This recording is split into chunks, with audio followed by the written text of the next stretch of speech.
علیہ وسلم کے چہرہ متغیر ہو جاتا ہے، آنکھ میں آنسو آتے ہیں، حضور کو پتہ چلتا ہے میرے حسین کو شہید کیا جائے گا اور حسن کو شہید کیا جائے گا۔ عزیزان گرامی، مگر پیارے آقا صلی اللہ علیہ وسلم دعا نہیں کیے شہادت سے بچائے، یہ دعا نہیں کیے، یہ دعا کیے کہ اے اللہ میرے حسین کو صبر عطا فرما، حسن کو بھی صبر عطا فرما۔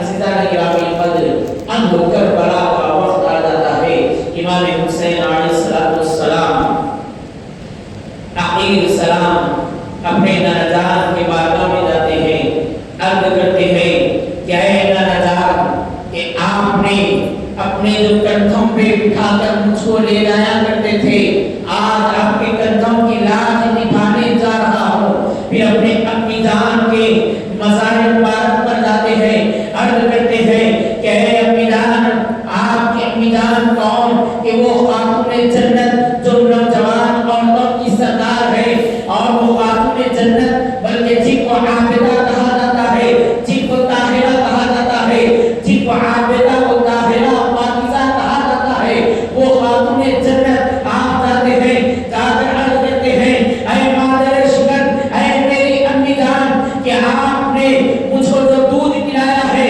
اس کا حق نبھانے جا رہا ہوں۔ پھر اس کے بعد حیدر کرار علی مطلع رضی اللہ تعالیٰ عنہ کے مزار مبارک پر جاتے ہیں، عرض کرتے ہیں کہ اے ابا جان، آپ نے جو مجھ کو لقمے کھلائے ہیں، آپ نے جو مجھ کو لقمے کھلا کر پلا کر اتنا بڑا کیا ہے، آپ کا وہ میں حق ادا کرنے جا رہا ہوں۔ عزیزان گرامی قدر، مکے والے کہتے ہیں کہ اے امام حسین کوفہ نہ جانا، کیونکہ کوفہ دھوکے باز ہے، دغاباز ہے، وہ دھوکہ دیتے ہیں۔ تو اس سے پہلے امام حسین علیہ السلام آپ کے صحابی رسول ہے، مسلم انصاری رضی اللہ تعالیٰ عنہ، مسلم انصاری رضی اللہ تعالیٰ عنہ کو بھیجتے ہیں، وہ خط لکھ کر بھیجتے ہیں کہ ابھی وہاں پر آپ کوفہ پہنچتے ہیں، تو ابھی آپ واپس نہیں آتے، مگر اتنے میں امام حسین علیہ السلام سارے قافلے کو لے کر نکلتے ہیں۔ کیوں لے کر نکلتے ہیں؟ یزید بلاتا ہے، اور وہ یزید کیا چاہتا تھا؟ یزید یہ کہہ رہا تھا کہ آپ میرے ہاتھ پر بیعت کریں۔ یزید کون تھا؟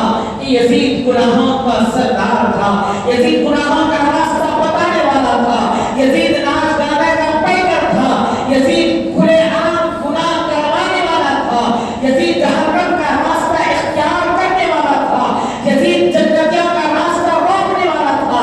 تو امام حسین علیہ السلام سوچتے ہیں کہ میرے نانا جان نے جو صراط المستقیم کا راستہ بتائے ہیں، میں اسی راستے پر میرے نانا جان کی امت کو چلاؤں گا۔ جو نارے جہنم کا راستہ بتائے ہیں، میرے نانا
اور حضرت ابن عباس البردار رضی اللہ تعالیٰ عنہ بھی ساتھ میں رہتے ہیں. ادھر قد 6 ماہ کا بچہ علی اصغر پانی سے اپنی زبان باہر نکال رہے ہیں, زارقدار رو رہے ہیں, تو ابن عباس البردار رضی اللہ تعالیٰ عنہ اپنے 6 ماہ کے بچے علی اصغر کو اپنے ہاتھوں میں لے جاتے ہیں, کہتے ہیں کہ اگر آپ کو دشمنی ہے تو حسین سے کرو, کہ اگر آپ کو دشمنی ہے تو علی اکبر سے کرو, اگر آپ کو دشمنی ہے تو مجھ سے کرو, اگر آپ کو دشمنی ہے تو قاسم بن حسن سے کرو, کہ اگر آپ کو دشمنی ہے زین العابدین سے کرو, مگر یہ 6 ماہ کا بچہ آپ کا کیا بگاڑا ہے, ذرا اس کو 2 گھونٹ پانی تو پلا دو. حضرت عباس رضی اللہ تعالیٰ عنہ کے زبان سے نکل رہے ہیں, ادھر سے ظالمہ میں ایسے تیر سے وار کرتے ہیں کہ عباس رضی اللہ تعالیٰ عنہ کے بازو کٹ جاتا ہے. پھر ایک ہاتھ سے علی اصغر کو پکڑتے ہیں, پھر پانی مانگتے ہیں, پھر ایسا تیر آتا ہے علی اصغر رضی اللہ تعالیٰ عنہ کے سینے پر لگتا ہے. آپ اپنی شہادت کو لبیک کہتے ہیں. عزیزان گرامی, رونا سو بچہ اب چپ ہو جاتا ہے, خاموش ہو جاتا ہے. بی بی زینب دل کو سکون اطمینان محسوس کرتی ہے. عباس رضی اللہ تعالیٰ عنہ سے کہتی ہے کہ اے عباس, میں نے کہا کہ دیکھو وہ بچے پہ رحم کریں گے, دیکھو وہ بچے کو پانی پلائے ہیں. ابھی اصغر چپ ہو گیا ہے, آواز کو بند کر دیا ہے. عزیزان گرامی, 6 ماہ کا بچہ آواز بند نہیں کرا, بلکہ وہ شہادت کو نوش فرمایا ہے, جامع شہادت کو نوش فرمایا ہے, اور وہ چپ ہو گیا ہے. اس کے بعد قاسم بن حسن رضی اللہ تعالیٰ عنہ اب شہادت کربلا میں جاتے ہیں, ظالموں کے ساتھ جنگ شکست پاتے ہیں, جنگ لڑتے ہیں. عزیزان گرامی, آپ بھی شہید ہو جاتے ہیں. اس کے بعد حیدر کرار رضی اللہ تعالیٰ عنہ کا پوترا علی اکبر رضی اللہ تعالیٰ عنہ, امام حسین علیہ السلام کا نوجوان شہزادہ, جاتے ہیں کربلا کے میدان میں جاتے ہیں. عزیزان گرامی, آپ بھی کئی لوگوں کے نعشیں لگاتے ہیں.